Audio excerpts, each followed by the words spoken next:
Hello everybody, welcome to MJ Yaks Movies. Today I'll be yakking the film The Curious Case of Benjamin Button, directed by David Fincher from 2008, adapted from a short story and written by F. Scott Fitzgerald. In this movie, a child is born with a bizarre affliction. It seems he's aging. In reverse, he's born a senior.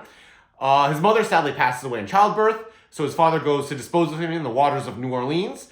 Luckily, a police officer intervenes, and thus his father deposits him on the doorsteps of a local retirement home.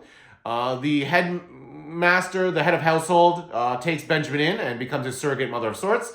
Benjamin grows up there in a bizarre childhood where he's somewhat sheltered, living amongst these seniors who just keep passing away. Along the way, he meets one of the granddaughters of one of the seniors and becomes good friends with her. Eventually, Benjamin departs to discover the world, drifting, meeting people along the way.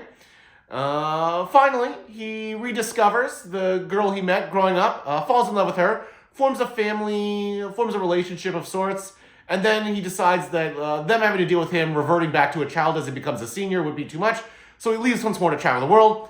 He does, however, ultimately return to New Orleans, where his wife ultimately does have to deal with him turning back into a child. Then he perishes, and then a couple years later, his wife also perishes, but not before revealing all this to his daughter, who did not know that she was his daughter. All while her mother, his wife, are passing away. They're passing away in a hospital in New Orleans, which is currently in the midst of Hurricane Katrina. So, this movie stars Brad Pitt as Benjamin Button through all of the years. It stars Cate Blanchett as his love interest wife. And then it stars a bunch of other character actors that I'm sure you're going to recognize, including Academy Award winner Mahershala Ali. Taraji P. Henson, I think, is probably the third build, I would say, in this, as the mother head of household of the retirement community. This movie, I think, can be divided into two portions. The first portion is the Benjamin growing up, discovering the world and wandering. The second portion is the Benjamin falling in love and then moving on portion. I think the discovering the world and wandering portion is the more interesting portion because being an old person, but a young person who everybody reveals themselves to because they think you're in the fall of your life, is an interesting thing to explore. Also, I would say the special effects for Benjamin hold up. They look fine through a contemporary lens.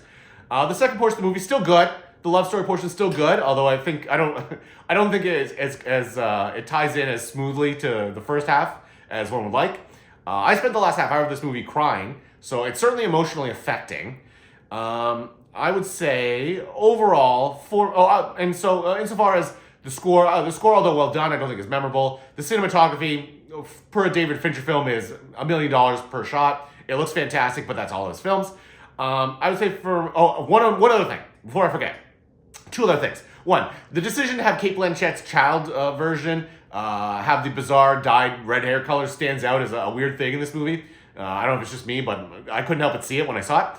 And secondarily, for anybody who's ever wondered or is annoyed by, wondered of the origins or is annoyed by, all of the commercials where there's a triumphant zoom in on a person who just did something or is posing after looking confident. This might be an origin of that, or at least it's one of the origins of that. This is the earliest version of it I've ever seen. So anyways, for me, between yay and in between, this one is a definite yay. All of Fincher's films are basically yay. Although, you know what? Maybe you're not a fan of a pygmy leaving a senior adolescent alone to deal and navigate the streetcars of New Orleans, in which case this one will be a nay for you. But let me know what you guys think in the comments. Like and subscribe. Cheers.